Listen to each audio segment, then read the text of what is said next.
Good morning, students. So, we were discussing about the chapter Politics of Planned Development. हम किसके बारे में बात कर रहे थे? हम बात कर रहे थे Politics of Planned Development के बारे में. Politics of Planned Development. There are many things which we have discussed till yet. क्या क्या थी? The very first thing which we have discussed is the political contention. सबसे पहले हमने बात करी political contention के बारे में. क्या हमने करा? Let's brush up once. We have discussed that in a democracy or in a democratic country, the final decision must be a political decision taken by people's representative who are in touch with the feeling of the people. जब भी हम democratic country की बात कर रहे होते हैं तो डिसीजन किसे लेना चाहिए? उन लोगों को जो कि लोगों के साथ टच में है. और ये कौन होते हैं? ये हमारे पॉलिटिकल रिप्रेजेंटेटिव्स होते हैं जिनको कि हम खुद इलेक्ट करके आगे भेजते हैं. आगे हमने देखा that after independence everyone agreed that the development of India will take place by economic growth along with social and economic justice. When we get our independent, one thing was very clear. सभी clear थे इस बारे में कि India का development जो है वो कब हो पाएगा? जब हम इकोनॉमिकली, सोशली, पॉलिटिकली हर तरीके से ग्रो अप करेंगे. There was a disagreement on the kind of role that the government must play in ensuring economic growth with justice. ऐसा क्यों हुआ? क्योंकि हमारे यहाँ पर उस वक्त इंटरनेशनल लेवल पर भी दो मॉडल्स थे. एक था यूएसएसआर का सोशलिस्ट मॉडल और दूसरा था यूएसए का कैपिटलिस्ट मॉडल. और हमारे यहाँ पर भी कम्युनिस्ट अलग, लेफ्टिस्ट एंड राइटिस्ट दो पार्ट्स में बटे हुए थे. तो इकोनॉमी को कैसे करें, इसका जो था डिस्ट्रीब्यूशन नहीं हम ढंग से कर पा रहे थे. तो फाइनली इंडिया ने क्या ऑप्ट किया? मिक्स्ड इकोनॉमी को ऑप्ट किया. अब व्हेन वी बिगिन और when we thought about the ideas of development, कैसे हम अपना डेवलपमेंट शुरू करें, ये जो चीजें हैं ये दिमाग में आने लगी. तो ये भी हमने प्रिस्क्राइब्ड फॉर्म में लेकर हम लोगों ने चीजों को हम आगे ले गए. क्या क्या थी वो, कैसे हुआ शुरू? जब हम आइडियाज ऑफ डेवलपमेंट की बात करते हैं तो क्या क्या चीजों के बारे में हम बात करते हैं? सबसे पहले हम बात करते हैं any discussion on development is bound to generate contradiction, conflict and argument. हम किसी छोटी सी चीज को लेके डिस्कशन कर रहे होते हैं तो ही एक सहमति बनना बहुत जरूरी होती है. और यहाँ तो हम पूरी कंट्री के डेवलपमेंट के बारे में बात कर रहे हैं. Development was about becoming more modern and modern was about becoming more like the industrialist country of the West. ये एक और प्रॉब्लम थी. हम क्या सोच रहे थे? डेवलपमेंट के लिए सीधा हम वेस्ट की तरफ देखते थे. तो क्यों? क्योंकि वहां इंडस्ट्रियलाइजेशन बहुत था. तो लगा सबसे पहले मॉडर्निटी आना बहुत जरूरी है. And modernisation was associated with the ideas of growth, materialistic progress and scientific rationality. ये तीनों चीजें जो हैं वो इम्पोर्टेंट रोल प्ले कर रही थी आइडियाज ऑफ डेवलपमेंट में. हम किस उस पे पहुंचे कि जब हम आइडियाज ऑफ डेवलपमेंट की बात कर रहे हैं तो सबसे पहले we are looking towards west. वहां जैसे हो रहा है वही हम सब करने की कोशिश कर रहे हैं. So this is how we made up our mind on planning. अब प्लानिंग जरूरी क्यों है या क्या थी प्लानिंग? प्लानिंग देखो, describe from various differences there was a consequence on one point that development could not be left to private sector. एक चीज बहुत क्लियर थी इंडिया में कि डेवलपमेंट को खाली प्राइवेट सेक्टर के भरोसे छोड़ देना सही नहीं रहेगा. So there was the need for government to develop a design और plan for development. When we become independent हमारे पास इंडस्ट्रियलाइजेशन के नाम पे कुछ नहीं था. 2-4 छोटी मोटी कॉटन मिल्स थी सूरत में, प्राइवेट ओनर्स की थी, तो उनके बेस पर हम डेवलपमेंट नहीं रख सकते. तो सबसे पहले तो जरूरत ये थी कि गवर्नमेंट एक डिजाइन प्लान करे जिस बेस पर हम आगे चलें. अब इसके लिए हम थोड़ा सा पीछे चलेंगे. In 1944 the big industrialist they have drafted a joint proposal for setting up a planned economy in the country that is known as Bombay plan. वो हम बॉम्बे प्लान हम बोल सकते हैं हमारा पहला इकोनॉमिक डेवलपमेंट का प्लान था. But soon after India become independent the planning commission came into being as prime minister is chairperson. जैसे ही हम इंडिपेंडेंट होते हैं हम लोगों ने क्या बनाया, हम लोगों ने बनाया प्लानिंग कमीशन. एक चीज हमेशा याद रखना, प्लानिंग कमीशन के जो हेड हैं वो हमेशा प्राइम मिनिस्टर ऑफ इंडिया ही रहते हैं. प्लानिंग कमीशन का नाम ही जो है वो चेंज होकर नीति आयोग कर दिया गया 2015 में. उससे पहले ये प्लानिंग कमीशन के नाम से जाना जाता था. काम वही कर रहा है, ये सिर्फ नेम चेंज हो गया है. अब वो कौन कौन से इनिशिएटिव्स थे इन द बिगनिंग जो कि लिए गए प्लानिंग के लिए. सबसे पहला इनिशिएटिव तो लिया गया that we plan 5-year system. 5-year plan system जो है वो हमने तैयार किया. अब the draft of the first 5-year plan and then the actual plan document जो बना, it was release in December 1951 and generated a lot of excitement in the country. क्योंकि हमारा पहला प्लान था, लोगों को बहुत ज्यादा उम्मीद थी कि पता नहीं क्या चीज आएगी, नई चीज थी बिल्कुल हमारे लिए. अब the excitement with planning reached its peak with the launching of second 5-year plan in 1956 and it continued somewhat till the end of the third 5-year plan, that is 1961. तो ये जो 15 साल रहे ये बहुत एक्साइटमेंट के, इनिशिएटिव्स के, बहुत कुछ करने के रहे. Now on the basis aim of the planners was to raise the level of the national income, which could be possible only if people save money than they spend.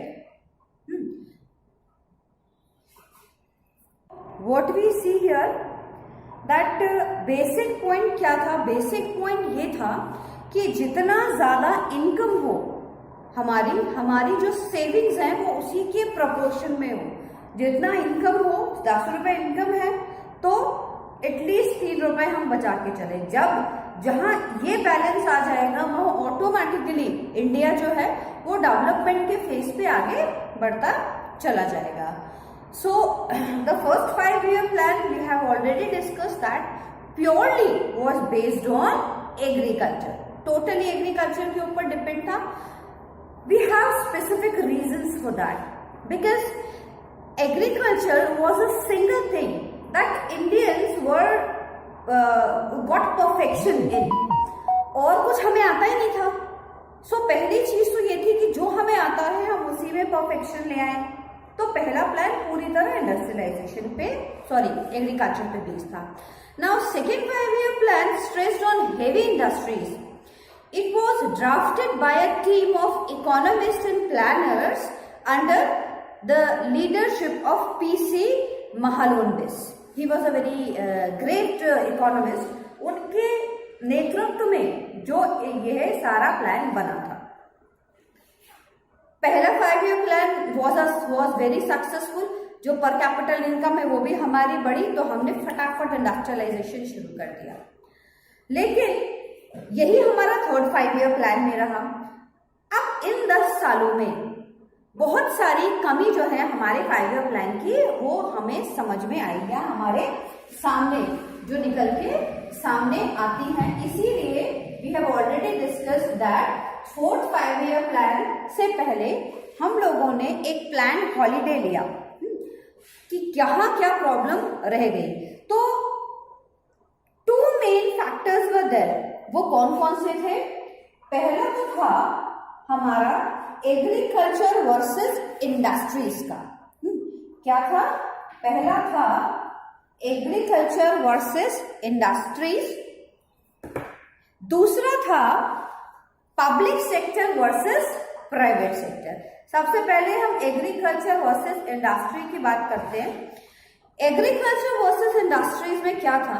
देखो, after first 2 plans agriculture could not develop at appreciable level, और we Indians जो है, हम लोगों की population बहुत ज्यादा थी।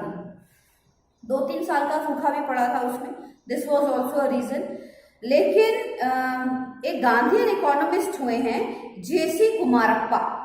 ही proposed an alternative blueprint that put greater emphasis on rural industrialisation. देखो, एग्रीकल्चर एक ऐसी चीज थी जो इंडिया में सबको करना आता था।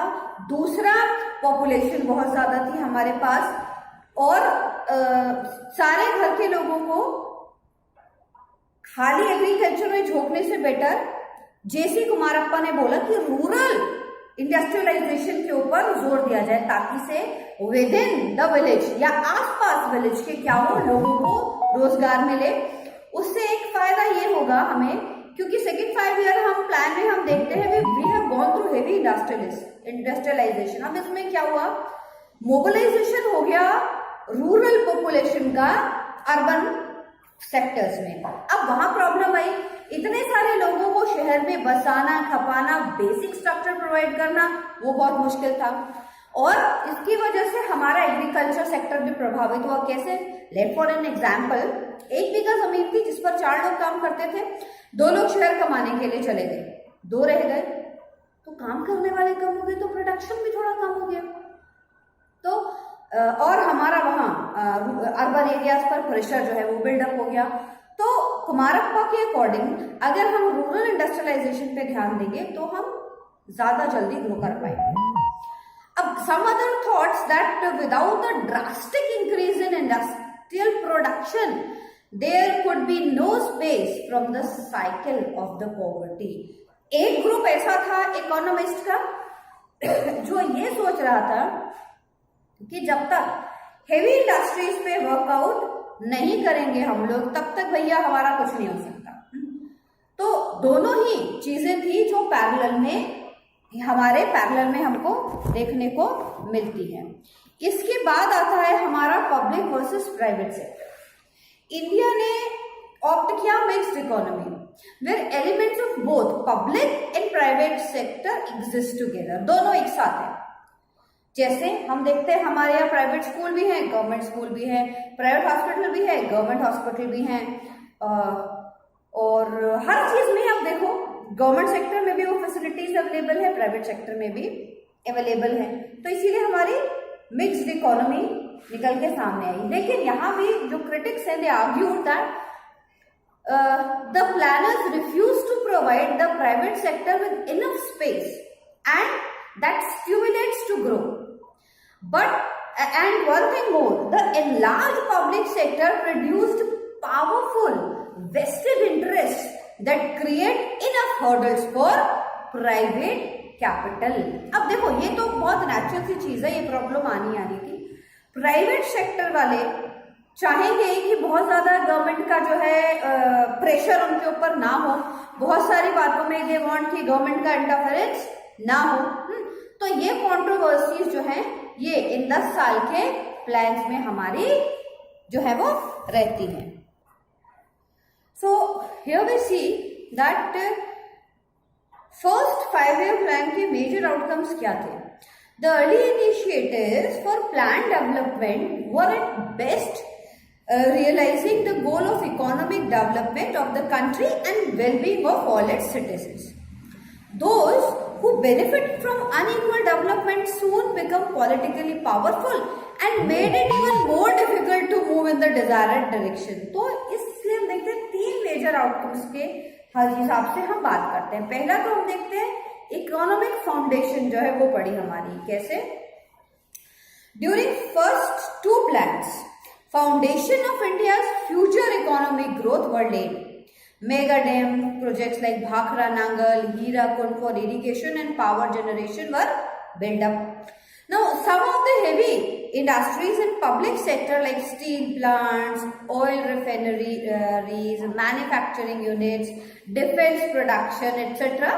were started during this period.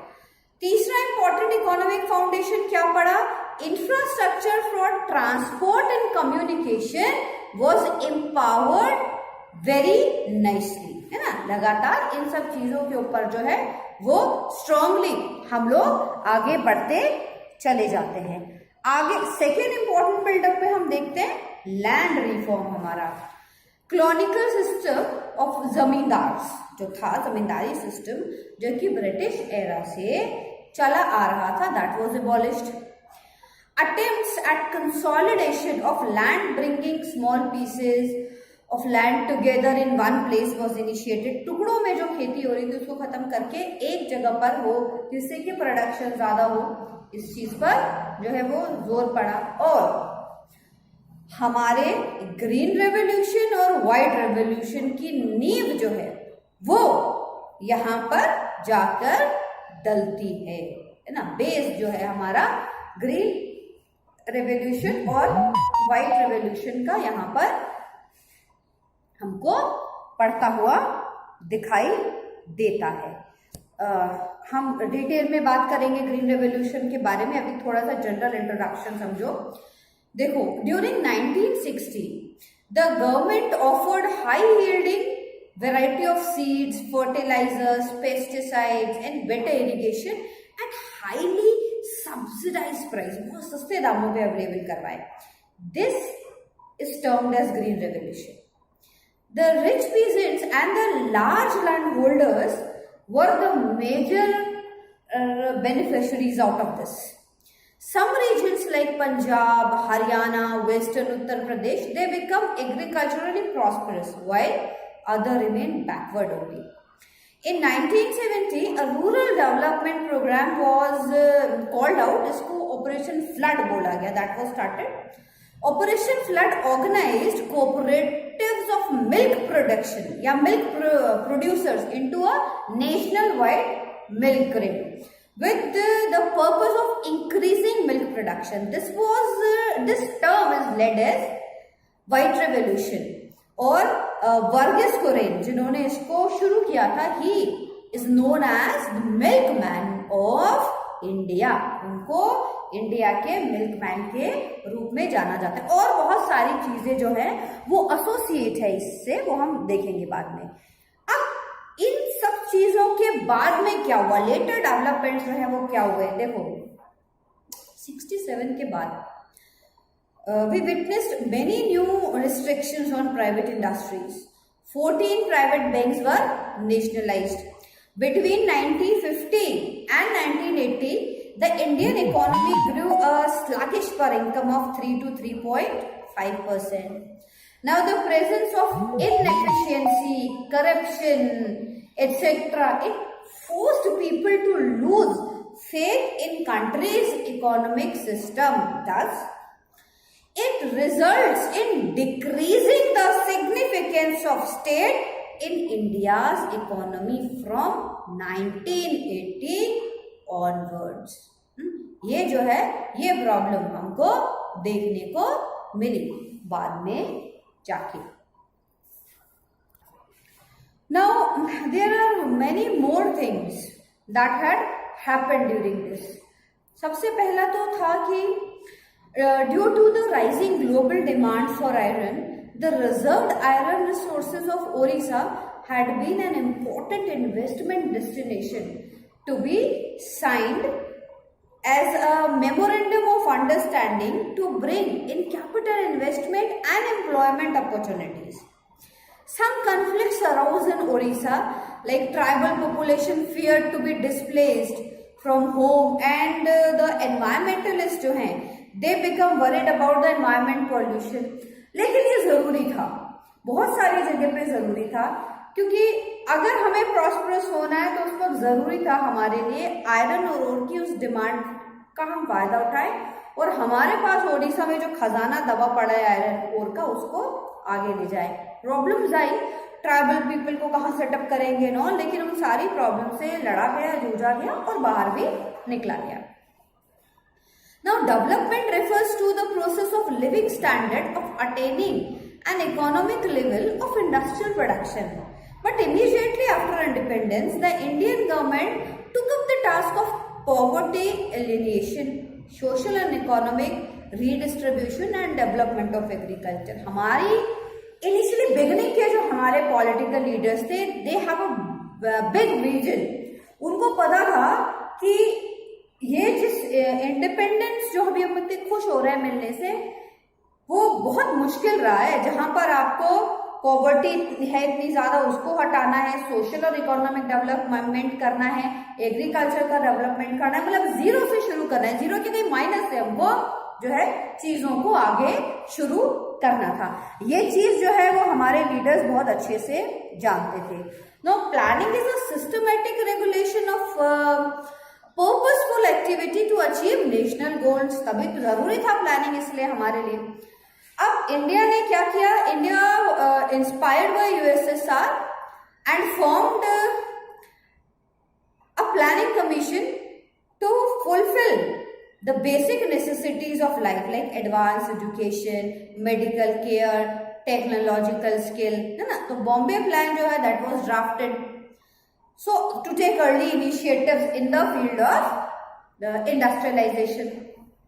Thus we see before independence the need for planning was felt to set up National Planning Commission in 1930 to collect data and setting game as well as opt for 5-year plan and annual budget.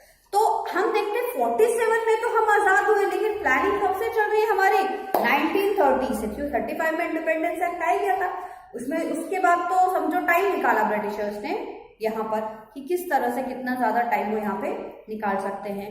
तो the vision was very much broader, सबका vision बहुत broader था। First 5-year plan हम देखते हैं जो कि 51 से शुरू हुआ, वो ड्राफ्ट किया था के.एन. रॉय ने।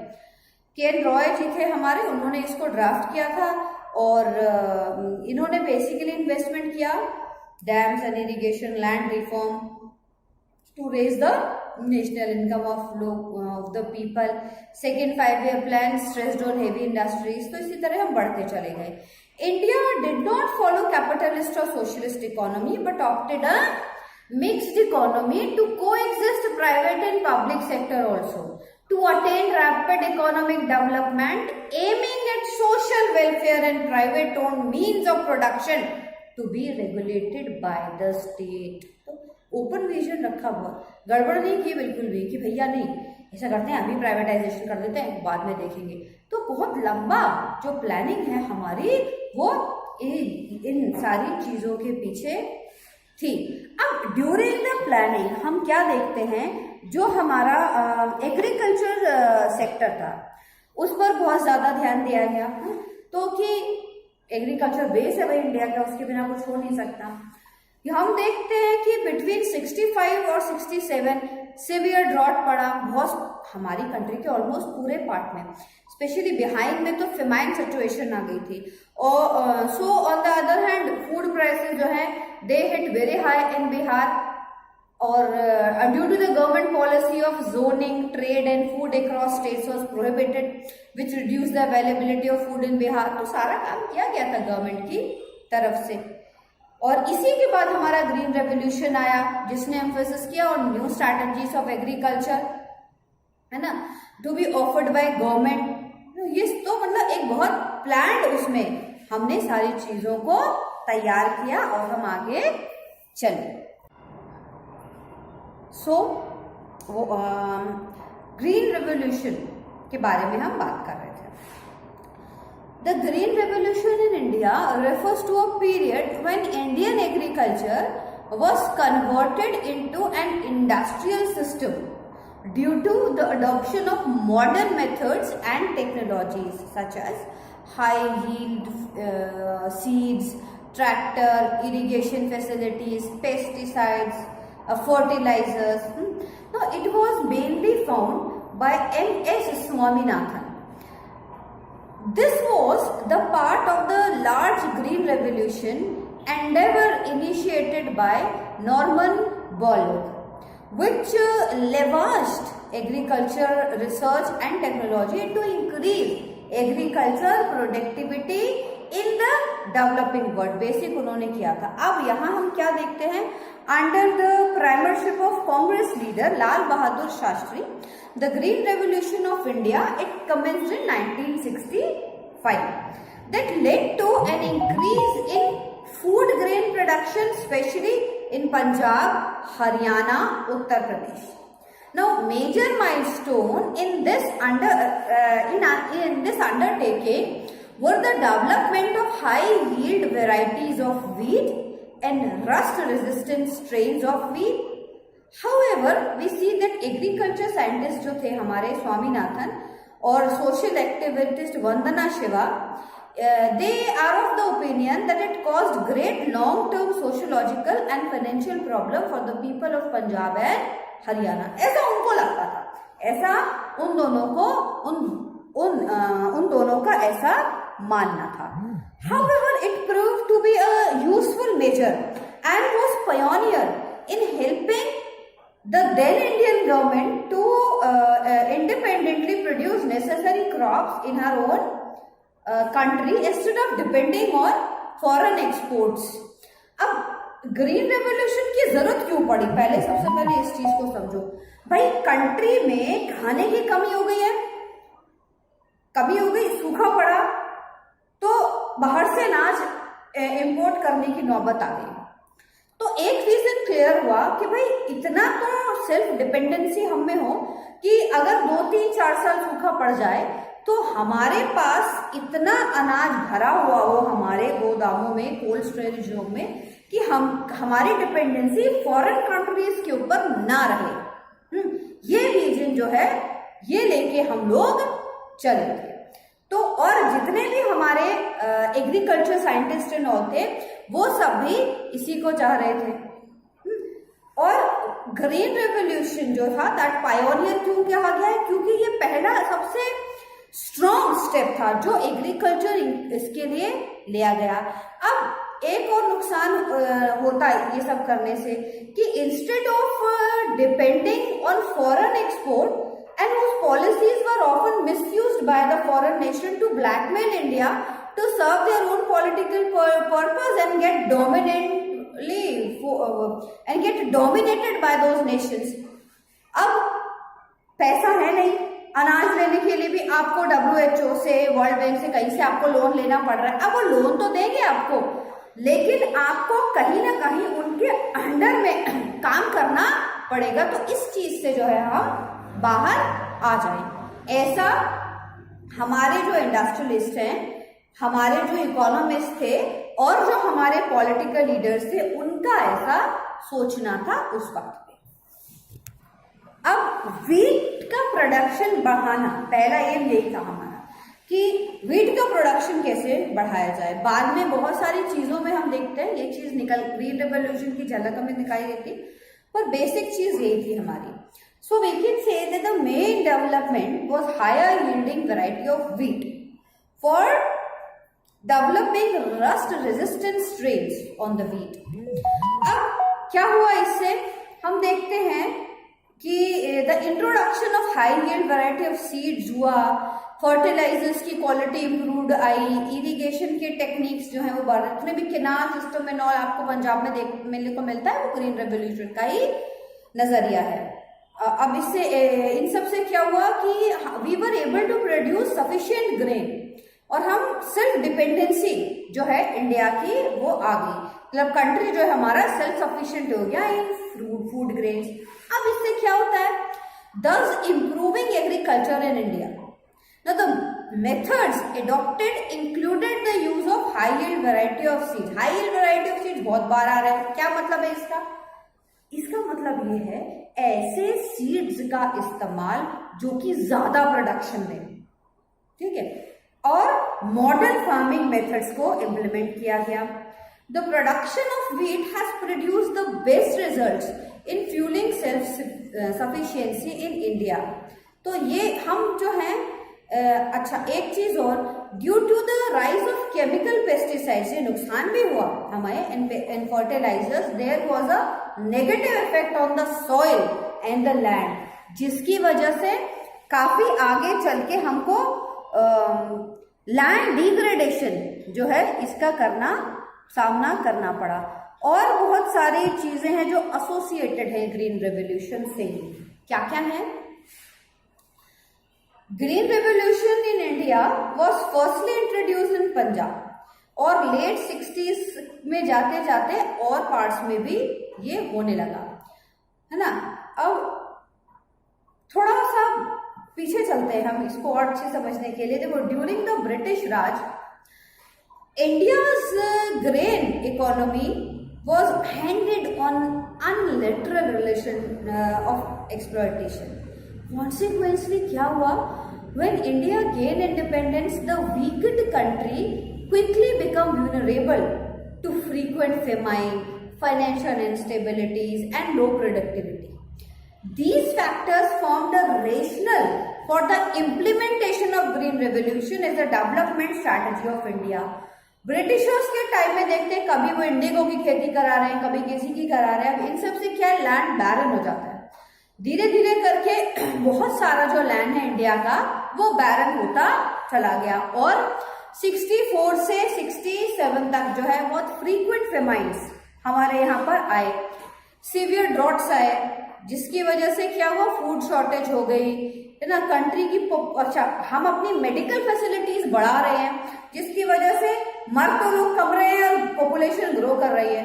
तो क्या हुआ, ग्रोइंग पॉपुलेशन एक अलग प्रॉब्लम हमारे लिए खड़ी हो जाती है. तो ये सारी चीजें भी साथ साथ में चल रही थी. ओवरऑल हम देखते हैं कि ग्रीन रेवोल्यूशन जो है वो हमारा that was need of the hour. अगर वो नहीं आया होता तो पता नहीं हम कहाँ होते. तो नो डाउट ग्रीन रेवोल्यूशन ने हमारी इकोनॉमी को स्टेबल करने में बहुत ज्यादा मदद हमारी करी. लेकिन हर चीज के पॉजिटिव पॉइंट्स भी नजर आते हैं और नेगेटिव पॉइंट्स भी नजर आते हैं. तो क्रिटिसिज्म के भी कुछ पॉइंट्स हैं ग्रीन रेवोल्यूशन में.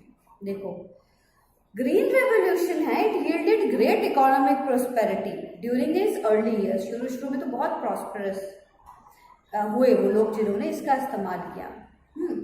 But the green revolution led to significant increase in states agriculture output, supporting India's overall economy. लेकिन 1970 के एंड में हम देखते हैं Punjab was producing 70% of the country's total food grain and farmers income were increasing by over 70%. Punjab's prosperity following the Green Revolution became a model to which other states aspired to reach.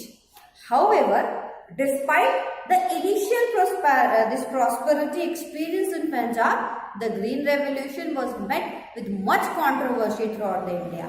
अब initially beginning में भैया बढ़िया तरीके के seed इस्तेमाल कर रहे हैं, सब कुछ बढ़िया कर रहे हैं, पर कैपिटल इनकम बढ़ रही है, प्रोडक्शन बढ़ रहा है, सब बढ़िया बढ़िया नजर आ रहा है हमको, है ना. तो पंजाब में सब फर्टाइल है सबसे, तो रिजल्ट्स भी सबसे पहले वहां अच्छे आए. बाकी जो स्टेट्स हैं उनको भी लगने लगा कि भैया जैसे ये कर रहे हैं हम क्यों नहीं कर लें, हम भी ऐसा कर लें. लेकिन यहाँ से क्रिटिसिज्म शुरू होता है. Criticism on the effect of green revolution include the cost for many small farmers using high yield seeds with their associated demands of increased irrigation system and pesticides. अब एक केस स्टडी हुई पाई गई India में. इसमें क्या हुआ, where farmers are buying Monsanto BT cotton seed sold on the idea that these seed produced pesticides. In reality, they need to still pay for expensive pesticides and irrigation system, which might lead to increase borrowing to finance the change from traditional seed varieties.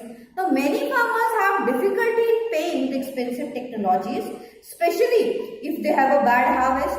So, these high cost of cultivation push rural farmers to take out loans, typically at a very high interest rates. Over borrowing commonly entrapped farmers into a cycle of debt. Punjab, Haryana शुरू से prosperous states रहे क्योंकि land बहुत fertile है, water facilities यहाँ पर शुरू से बहुत अच्छी है. अब इसी को जब बाकी जगह पर इस्तेमाल किया गया तो क्या हुआ, इरिगेशन फैसिलिटीज कम थी, इन हाई यील्ड सीड्स की कॉस्ट ज्यादा थी, इनमें ज्यादा पेस्टिसाइड्स और फर्टिलाइजर्स का इस्तेमाल होना, तो सारी चीजों का जो कॉस्ट है वो बहुत ज्यादा पड़ा. लेकिन पंजाब के फार्मर्स की प्रोस्पेरिटी का लालच देखते हुए बहुत सारे फार्मर्स ने क्या करा, ब्याज पे पैसा उठाने लगे अपनी खेती के लिए. तो धीरे धीरे क्या है, अब कभी मॉनसून फेल हो गया, कभी कोई और प्रॉब्लम आ गई, उसकी वजह से क्या हुआ, इन लोगों को बहुत लॉस हुआ और धीरे धीरे जो है ये बहुत ज्यादा कर्ज जो है वो इनके ऊपर होने लगा, जिसकी वजह से क्या हुआ, ओवरऑल फायदा होने की बजाय इन लोगों को नुकसान हो गया. इसके अलावा एनवायरमेंटल डैमेज भी हुआ. वो कैसे हुआ कि excessive and inappropriate use of fertilizers and pesticides, it polluted waterways and killed beneficial insects and wildlife too. Now it has caused overuse of soil and rapidly depleted nutrients. खत्म होते चले गए उसके न्यूट्रिएंट्स. सो बायोडाइवर्सिटी को जो है वो बहुत लॉस हुआ. So these problems were very commonly found in the areas जहां पर हमने जो है ग्रीन रेवोल्यूशन शुरू करा. एक और नुकसान हुआ इससे, that it increase regional disparities. ना द ग्रीन रेवोल्यूशन है, it spread only in irrigated and high potential Renfield areas. So the villagers there, they were able to buy the seeds and they were fully benefited from them. लेकिन जहां पर agriculture rainfall कम होती है या irrigation facilities कम है, वहां पर किसान इन सबको करने के बावजूद भी जो है वो नुकसान में रहता है. This is how what we see positive as well as negative impact of green revolution. एक और चीज इसके साथ हमने देखी, व्हाइट रेवोल्यूशन. व्हाइट रेवोल्यूशन क्या था? White revolution is also known as operation flood. That was launched on 13 January 1970 and was the world largest dairy development program and a landmark project of India's National Dairy Development Board, NDDB. It transformed India from a milk deficient nation into the world's largest milk producing country. सबसे बड़ा बना दिया इसने India को. अब क्या होता है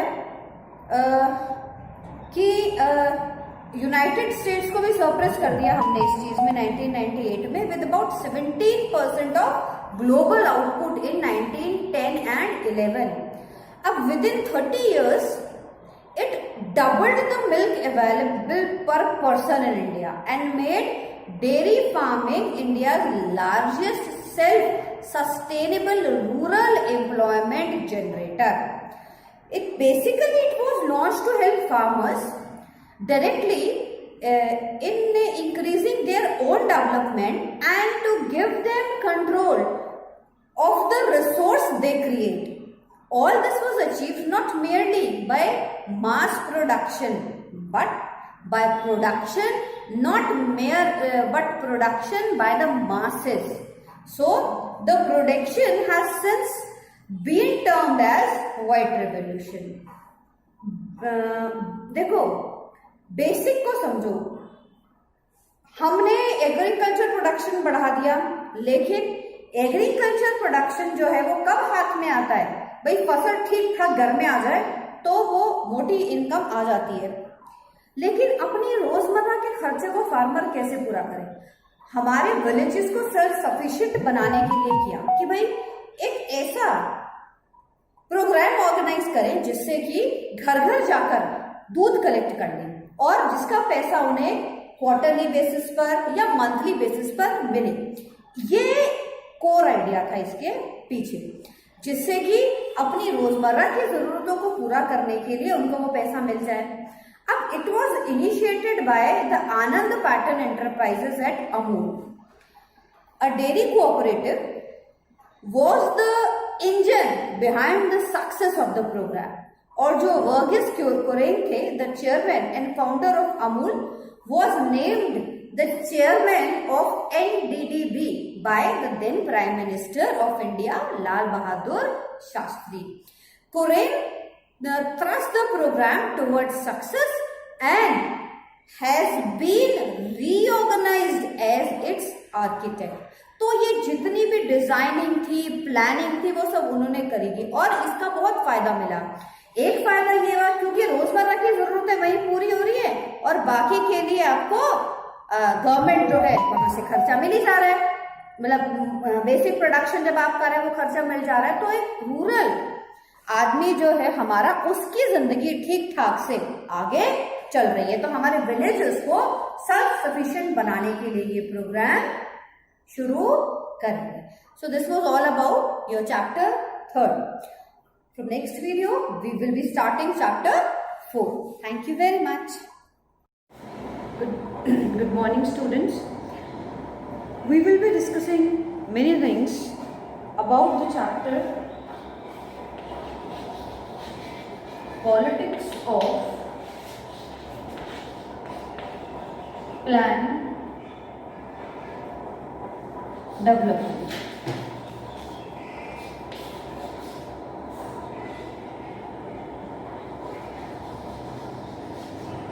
In chapter 3, as you all know that many things have been added.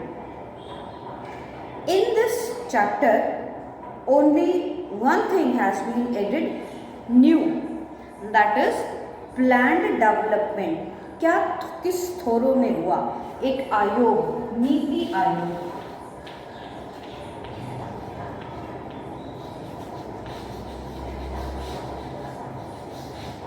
NITI Aayog का जो टॉपिक है वो हमारा इस चैप्टर में न्यूली एडेड है, तो we will be talking about that topic.